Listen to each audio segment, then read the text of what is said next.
आज की इस वीडियो में हम आपको बताएंगे कि जब चैट जीपीटी को कुरानी आयत लिखने को कहा गया तो फिर क्या मौजज़ा रोनुमा हुआ। वीडियो बहुत ही दिलचस्प और मालूमाती होने वाली है, इसलिए इख्तिताम तक लाजमन देखें। अल्लाह सुब्हाना व तआला ने कुरान पाक में वाज़े तौर पर इंसान और जन्नात यानी दो ऐसी मखलूकात जो कि शऊर, अक्ल और अपनी मर्जी रखती हैं, उन्हें बार बार चैलेंज किया है कि कुरान मजीद जैसी कोई एक सूरत भी बनाकर दिखा दो। अब आप सोचें कि क्या पूरी इंसानियत के अंदर क्या कोई एक ऐसा भी सही दिमाग नहीं है जो कुरान मजीद के इस पैटर्न को कॉपी करके एक सूरत को बना सके। ये कैसे मुमकिन है कि अल्लाह की जात कयामत तक के लिए इतना बड़ा दावा करे। और ये चैलेंज अल्लाह ने एक बार नहीं बल्कि बार बार कुरान करीम के अंदर इस तरह बयान किया है। सूरह बकरा की आयत 23 और 24 के अंदर अल्लाह पाक मुशरिकीन मक्का को मुखातिब करके फरमाता है कि हमने जो कुछ अपने बंदे पर उतारा है, इसमें अगर तुम्हें शक हो और तुम सच्चे हो तो इस जैसी एक सूरत तो बना कर लाओ। तुम्हें इख्तियार है कि अल्लाह ताला के सिवा अपने मददगारों को भी बुला लो। बस अगर तुमने ना किया और तुम हरगिज नहीं कर सकते तो इसे सच्चा मानकर उस आग से बचो जिसका ईंधन इंसान और पत्थर हैं, जो काफिरों के लिए तैयार की गई है। अल्लाह के सिवा मददगारों का लफ्ज खास तौर पर आपने अपने जहन में रखना है, जिसे आगे चलकर हम डिस्कस करेंगे। सूरह हूद आयत 13 में अल्लाह सुब्हाना व तआला फरमाता है, ये क्या कहते हैं कि इस कुरान को उसी ने खड़ा है। जवाब दीजिए कि फिर तुम भी इसी की मिसल 10 सूरतें घड़ी हुई ले आओ और अल्लाह के सिवा जिसे चाहो अपने साथ भी बुला लो अगर तुम सच्चे हो।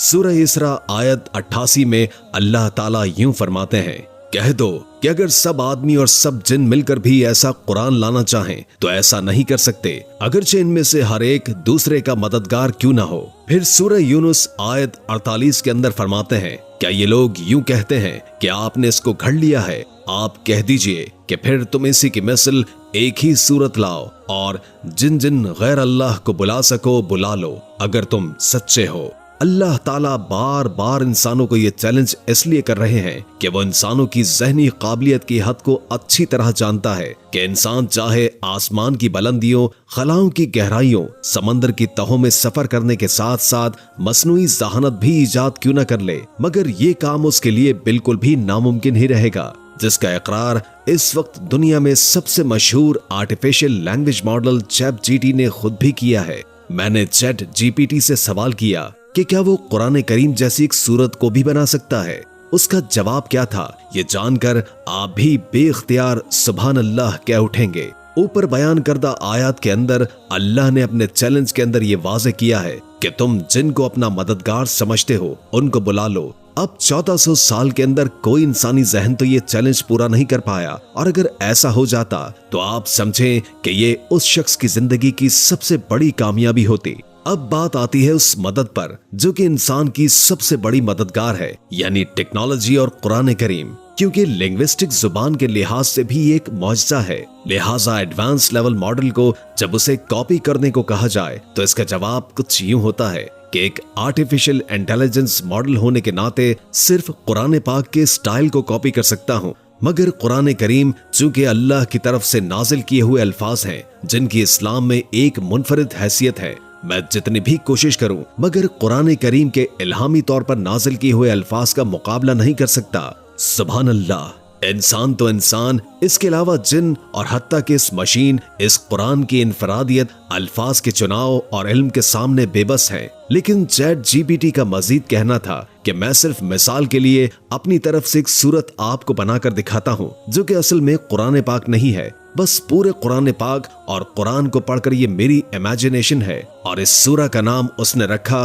अल नुराया, यानी रोशनी वाली आंखें। और ये आयत कुछ इस तरह थी कि हिदायत की रोशनी आसमान से नाजिल होती है, दिलों को अक्ल और हकीकत को रोशन करती है अल्लाह की बातें। सबसे ऊपर मौजूद चमकती हुई रोशनी है जो कि गहरी रातों के अंदर भटकने वालों को हिदायत देती है। इस किताब के अंदर साफ निशानियां हैं उन लोगों के लिए जो कि इल्म हासिल करना चाहते हैं। अब आप गौर करें कि ये तमाम आयत कुरान करीम की आयत से कितनी मिलती जुलती हैं। उसने मजीद आगे लिखा कि यह हिदायत की राहों को वाज़े करती है ऐसे लोगों के लिए जो साफ दिल वाले हैं और सही अकीदे की तलाश में हैं। ऐ मोमिनो, रोशनी को हासिल कर लो اور اس کی اطاعت کرو کہ یہ روشنی تمہیں سکون اور برکت کی زندگی کی طرف لے کر جاتی ہے۔ جہالت کی تاریکی سے خود کو محفوظ رکھو، اللہ کی روشنی کو بدلنے کی کوشش نہ کرو، وہ آسمان اور زمین کا پیدا کرنے والا ہے اور دل کی ہر بات کو جاننے والا ہے۔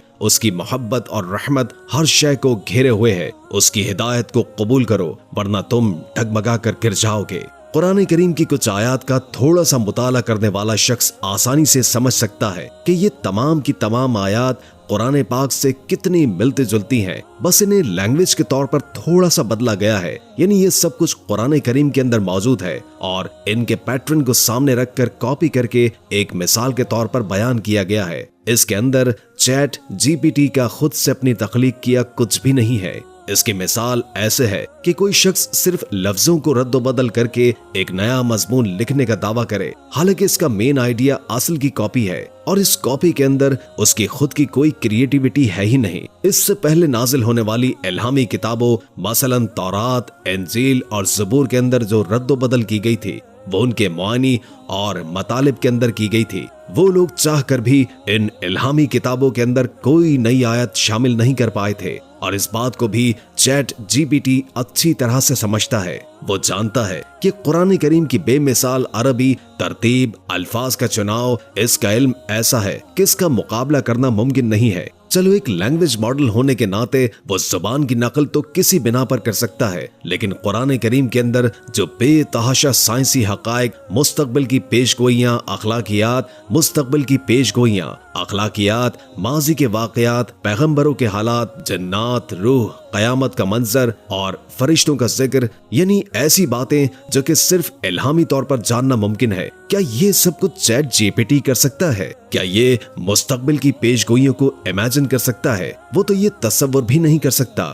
اب اس کی بنائی گئی آیات کو پڑھ کر آپ خود ہی سمجھ لیجئے کہ کیا اس آیت کے اندر کوئی چیز بھی ایسی ہے جو یہ بتا رہی ہو کہ یہ الفاظ کسی مشین یا سافٹ ویئر کے نہیں بلکہ الہامی طور پر نازل ہوئے ہیں۔ یہ لینگویج ماڈل کیا کوئی سائنسی حقائق، کیا کوئی پیش گوئیاں یا اخلاقیات اپنی طرف سے بیان کر سکتا ہے؟ جبکہ ہم سبھی جان سکتے ہیں کہ قرآن کریم میں 1000 سے بھی زیادہ آیات سائنٹیفک حقائق کو بیان کرتی ہیں، اور یہی تو اللہ کا دعویٰ ہے کہ بلا لو ان سب کو بھی جو کہ تمہارے مددگار ہیں، وہ بھی قرآن کریم کے اس معجزے کے سامنے کچھ نہیں کر سکتے۔ اور سب سے بڑھ کر قرآن پاک کا بالکل اپنی اصلی حالت میں محفوظ ہونا اس بات کا سب سے بڑا معجزہ ہے جو کہ اس سے پہلے کسی الہامی کتاب کو یہ اعزاز کے طور پر نہیں ملا ہے۔ یاد رہے کہ قرآن پاک رسول کریم صلی اللہ علیہ وآلہ وسلم پر الہامی طور پر نازل ہوا۔ آپ پڑھنا لکھنا نہیں جانتے تھے، اور یہ اس قرآن کے سچا ہونے کا ثبوت ہے، کیونکہ اگر ایسا ہوتا